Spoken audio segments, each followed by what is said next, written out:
Bedrock planes were originally produced in 1898, and it wasn't until 1911 that they decided to mill off the top of the cheeks to distinguish them from their other line of planes. This particular model is the first model that they did that to, and it's what some collectors would call a Type Number 5. But we know that this was made in 1911. It's got a lot of history, and I do certainly appreciate old tools. As a matter of fact, I enjoy restoring old tools to usable condition almost more than woodworking itself, which is a little bit of a habit of mine. Let's take a look at what makes the Bedrock hand plane different from a standard Stanley or Bailey bench plane. The lever caps are very similar, except that the Stanley plane has a kidney-shaped hole and is marked Stanley, and then the Bedrock plane is marked Bedrock and with a traditional keyhole slot. Taking the blade and chip iron out, these are pretty standard, nothing much to talk about there. We're going to try to get this one sharpened up and put it to use. But now is where we start to see some differences.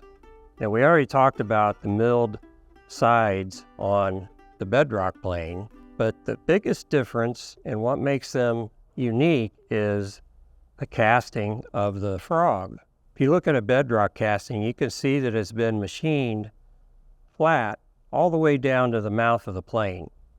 Compare that to a standard Bailey plane, you can see that we've just got some narrow areas where the blade can seat. Now, why does this make a difference? Well, in theory, this style of frog provides more of a support for the blade to keep it from chattering as you use the plane.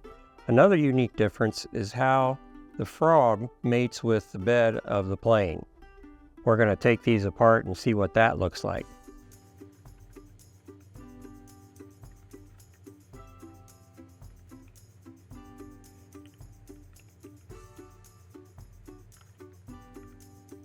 Now is where we really start to see the differences in the construction of a Bedrock plane versus a typical Stanley plane. You'll notice where the frog seats on the Stanley plane, it only seats in essentially 4 areas. The frog mates with this surface, and these 2 surfaces down here. In contrast with the Bedrock plane, you can see that the entire bed has been machined out.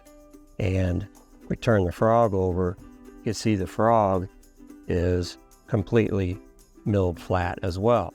So you've got a lot of surface area to make sure that that blade stays where it's supposed to when you use the plane. If I hold them up side by side, you can see the differences.